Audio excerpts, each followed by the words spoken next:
Hello everyone. 2 years ago now, I made a video on how to correct your deviated septum naturally. And I've taken this multiple steps further with now inventing something I call nose braces.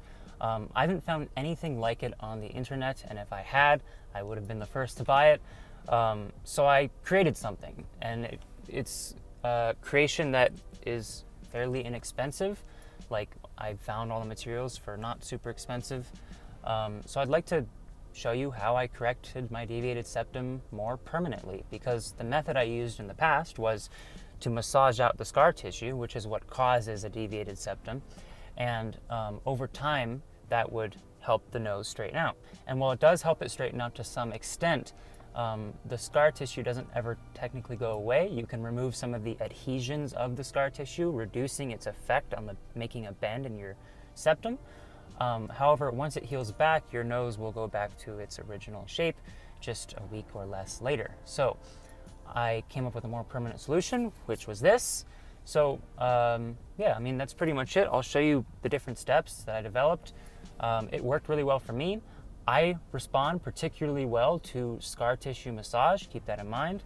And my deviated septum is in the lower third of my nose, which is important for this. So there are multiple different types of deviated septum. You have deviated septums that are S-shaped, like so, and you have deviated septums that are C-shaped, generally. Mine is C-shaped, so it's shaped like this, right? So what it did is it would pinch off this nostril, and I'll throw up a picture of what it used to look like. As you can see, the bend is quite noticeable, even from a very young age. It collapsed one of my nostrils. I got this from a very, very young age. I was in a rock fight as a kid, and it smashed my nose. So it would pinch off this, and then because of the C shape, it would block the airway here, so I couldn't breathe through my nose. And now I'm happy to say, I mean, I'm a little sniffly, but I can take a full breath, nice and quick, and the effect on the narrowness of the nostril is far reduced. It isn't perfect, but it's a much greater improvement from where it was before. So let's go over the different steps. Let's get into this video. So the materials that you're going to need are some classical nose vents, both hard and soft, like so. You're going to need scar ointment, scar cream. This one is vitamin A and D. And by the way, just to be clear with this video, this video is sponsored by me because I have turned this into a kit, which I will put in the description, or you can find the materials yourself. Either way, I just made it more simple and convenient. And this stuff is a type of polymer that it's very skin safe. You can put it in your mouth, you can put it in your nose, and it won't harm you. And it melts in hot water, which is really nice. So it's very pliable. That way we can make a exact nose mold for ourselves. And you will also need some foam inserts, like so. And that'll prevent the mold from leaking into to our nose braces, you can call it. So I'm going to need a cup of boiling hot water. I got this from the gas station. Hopefully I don't spill it on myself. This stuff goes from solid beads to a pliable piece of plastic very quickly. So let's do that right now. We're going to pour our polymer. Let's set up our mold, you could call it, next. So in this little thing, which is in my kit, by the way, there are 3 different sizes you can choose from. So let's go over those right now. Here they are. So I'm gonna just pick out the 3 main sizes. There's copies. We have small, medium, and large right here. So let's try inserting the large ones first. Large ones, they do fit for my nostrils. There's medium. These are a little bit too small for me. And there's small. Way too small for me, right? So if your goal, so you got to keep this in mind, right? If your goal is to stretch out the nostrils, right? You want to use the size that fits you, because you got to keep in mind, the mold is going to go over this. So it's going to be bigger than this. However, if you want a mold that is the same size as the one that perfectly fits your nostrils as they are already, then you want to use a size smaller. That way the mold on top is going to be closer to something that's this size, right? So why might you want to make your nostrils bigger? Because the reason why you can't breathe might not be a deviated septum. It might be narrow nostrils as well. And how you know that? Pull sideways. If you can breathe more easily, that's narrow nostrils, not a deviated septum. It could also be a deviated septum. You might have both, like I do, unfortunately. But at least you have narrow nostrils, if not also a deviated septum. So in that case, you would want to make your nostrils slightly wider. And it's not that you're making your nostrils look like this forever, right? It's that you're making the inside area larger, which also goes into your face. So it's not something you're going to see. It's basically a mold. So you can set your nose straight while the mold dries, and then the mold is set that so it will, bend your nose straight while you wear it. Then when you massage the scar tissue, it'll be loosened. That scar tissue is loosened. So then when you insert that thing and you let it heal with the brace in place, then it heals straighter and straighter and straighter and straighter. As you do more and more, scar tissue massage, you insert the straightener, scar tissue massage, you insert the straightener, and eventually it straightens your nose. That's what the doctors do for nose surgery as well. It's just a much more invasive procedure where they cut it straight and then they add a splint while it dries, while it heals. That way it heals straight. So you're doing this on a much more micro scale, and then over time, your nose will straighten. As someone who's a professional model, I don't have time, nor do I want to go and get my nose chopped into, and now I can't work for, however many months it is. Alrighty, that should be plenty of time. Alright, all of our BBs have melted together, and I have taken out a bit of the glob that's in there. A bunch of it is kind of stuck to the side because I'm using a styrofoam cup.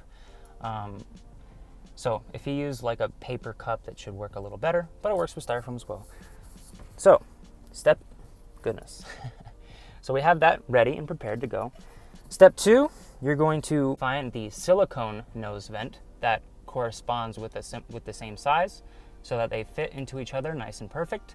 So now you have structural support, and then the silicone outside, which will help the plastic slide off of the nose vent. Next, I'm going to take my foam insert and put it into the nose vent so that the end of the foam insert comes out the top. That way, when I'm molding this plastic, it doesn't get inside. So you're going to want to do that with the other one as well, like so. All right, the next step, before this dries on you, because it hardens fairly quickly, you can put it back into hot water an infinite number of times, generally infinite number of times, in case you mess up. So don't worry if you mess this process up. You can always try again, and you will probably have to make multiple of these as your nose shape changes, because as your septum straightens, the shape of your nose will change slightly on the inside. So I recommend during this process to make a new one of these every week. It doesn't take very long once you're practiced at it, but it's just kind of part of it. These are DIY nose braces that aren't very expensive, so you're gonna have to do a bit of DIYing here. So now I've got the molding on both sides. All right, the next step is to take your scar cream. If I can open it. There we go. I didn't want to open too big of a hole. That way it can keep reusing this, because you're barely going to need any. You'll get, 20 or 30 uses out of this because you need so little. So I'm going to take this little bit, and what this is going to do is it's going to, it's going to help break up the scar tissue by lubricating the area. That way you can massage it properly. So breaking up scar tissue can be somewhat painful if you're actually wanting to do it. I hope you guys heard that, the popping noise. Maybe you didn't. But there might be some popping noises, like a little bit of and that is okay. That is the sound of the scar tissue breaking up. So my septum was shaped like a C in this fashion. So I'm bending it in the opposite direction So at the crest of the C, I'm pushing in, and at the bottom of the C, I'm pushing in the other direction, and I'm doing the opposite shape with the septum there. And that's breaking up a lot of that scar tissue. Now, once you're fully broken up, this will feel really soft. Your septum will feel really pliable, which is exactly what we want. Then you're going to take you don't want to take too long because you don't want this to dry. Now that we're lubricated, this insertion should be much easier. And what you're going to do is insert. Should not be difficult if you use proper sizing and lubricated your nose. So you see how this is slightly bent this way? So all I'm going to do is hold it this way and compress on the nose. That way the shape matches the mold, I guess. And I'm going to sound very nasally because I can't breathe through my nose, but you just want to hold it here for quite a while. So I'm going to be here for about 10 minutes while this sets, and that'll help it set most of the way, and you could put it in cold water to speed up the final setting once you remove it. I'll be back in 10 minutes. All right, I'm about 5 minutes in, and I just wanted to say, I was just thinking, and I just wanted to say, if your septum is straight, but you have narrow nostrils, don't hold it in place like this, just leave it. Part of the process of this, because I'm holding it in this place, it's not going to be very comfortable to wear this because it's, holding the septum in an unnatural, what is, straight position. So it's going to be a little bit painful, a little bit achy. So if you don't have a deviated septum, you just have narrow nostrils and you want to expand the inside area of the nose, don't hold it in place like this. Let it expand the nostrils how it naturally would, and that'll be a much more comfortable fit. Alrighty, as you can see, when I let go of this, it doesn't shift that way anymore. It kind of holds my nose. It feels like it's pulling it this way, so it's just feeling like it's pulling my nose, which is exactly what I want. So now that it's doing that, I know I can remove it safely. So you just want to do that nice and slow. And as you can see, hopefully there's not any mucus on there. As you can see, it's still clear. When it's fully cured, it is bright white. So that's how you'll know. So I don't want to mess with this too much, and I want to make sure that these aren't touching, which they aren't, because the style might be slightly sticky. So I'm going to let this cure fully. You can run it under cold water to make it faster. And yeah, here we are. Nice and bright white, so I know it's cured. Next, you're going to take out, it's already coming out on some, the foam inserts, which prevent the plastic from leaking. You're going to take out the structural support, this hard plastic nose vent. And now all we're left with is the silicone insert and our customized thing. So, all right, from here you have two options. Option number one is to keep it like this. This is the most simple way, the easiest way, and the most effective way for straightening your septum. But if you want a greater breathing rate, because the silicone wall plus the plastic wall make these a little thicker than they could be, your breathing rate isn't as fast as it could be. So when I insert these, like so, that's about as fast as I can breathe. Now for sleeping, that's perfectly fine, right? But if you plan on being awake in the day, walking, exercising with these on, not that you have to do that to get the benefits, then I recommend taking the plastic caps off of the silicone and creating your own bridge out of the same plastic.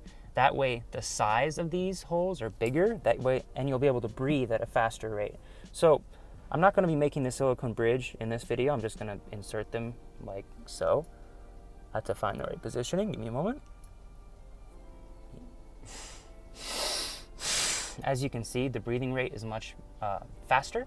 So if I were to go running with these, much more effective, right? You can make your own nose brace with the plastic, and that'll help the septum straightening effects as well. And so those are your two options. Now, how you're going to use these is only use them at night, generally, unless you want the effects of like extra breathiness for exercise and such. And that'll take you a very long way. That way you don't have to wear this strange looking septum piercing looking type thing throughout the day. Most of your healing is done at night anyway, and it'll help you avoid the pain and the achiness of the process of nose correction, which can be a bit achy because basically every evening you're breaking up the scar tissue with the scar cream. You're inserting the nose thing, which holds your nose at a slightly unnatural position, which is going to make your nose ache just a tiny bit. The aching doesn't start until like an hour after you wear it, in my experience. So I put them in right before I go to sleep, and then I wake up and my nose is a little achy, but then I remove it and it feels fine. And that helped correct my nose over time while not having to wear them during the day and not having to experience a lot of that achiness or pain that I would have gotten if I wore them 24/7. For exercise, they're great though. Like, if your nose collapses easily when you breathe in too fast through your nose, running while you breathe through your nose is a great way to get better at running. It has a whole bunch of other effects. It's just better for your body. Different video, but try it. Tell me how it goes. I'm really excited about this. So yeah, and that's about it.